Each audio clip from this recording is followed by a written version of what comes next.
Yo, what's going on YouTube? It is Dom, aka KT2, and I'm coming back to you guys again with yet another video. All right, guys. So the other day, one of my friends asked me, he said, "Hey Dom, how do you deal with toxic leadership? How do you get around that? How do you just circumvent all of that stuff?" And my answer to him is, you don't.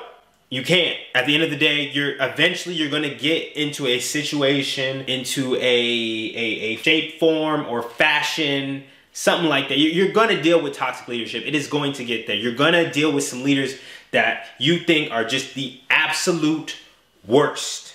You're going to, right? It's inevitable. It's a fact of life. But what you can do is you have to control how you deal with that and how you move forward with that.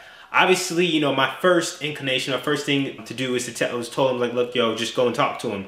Go and talk to, cause he's enlisted, right? So he's enlisted and, he's asking me as an officer, obviously me and this guy don't work together, different brigades and everything, right? What should he do? So I told him, like, first, obviously you go and you talk to your superior, you go talk to leadership. You try and have a casual conversation. That is the number one thing you do. You don't go and just circumvent them and just go and talk to their boss, talk to their boss, talk to their boss. So you attempt to engage them about, hey, I don't like the way you're doing this. Can you explain to me, like, why? Like, why do you do this? If they're that type of leader, ask if, maybe knock on a door, go through your chain of command just to have a sit down and maybe just like, hey, I don't appreciate this, or I feel targeted, or some shape, form, or fashion, right? Now, if you have a casual sit down and a talk, if that doesn't work, then you have to move on to other things, If they keep doing it, engage them again. If it doesn't work after 2 times, that's when I'd be like, okay, something's not working. Let me look at myself.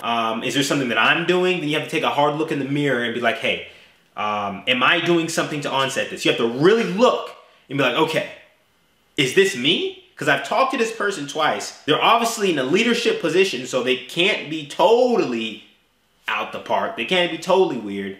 So maybe it's me. So you take yourself, check yourself, look in the mirror, and then boom, you keep going. They do it a 3rd time. You're like, okay, respectfully tell them, like, hey, look, I'm gonna go through the chain of command. I've tried to talk to you about this like multiple times, and then you can move up and go to their supervisor and get it resolved right there. That should be where it stops. In very few cases, I feel like people will have to go to IG, but most people usually get moved to a different platoon, different unit. Things like that usually happen from what I've seen, and that's really how things are done. But that's really how I deal with toxic leadership in a sense. I don't take a very aggressive approach to it. Taking a very aggressive approach to toxic leadership really just it won't really like hit it home. You know what I'm saying? Anyway, if you guys have any questions, comments, or concerns, you guys can hit me up on Snapchat at KLOP95 or Instagram at KIDTHNDR2. Like I always like to say at the end of all my videos, live the same year 75, 80, 85, 90 times, then try and call it a life. My name is Dom, aka KT2, and I'm out of here, guys. Peace.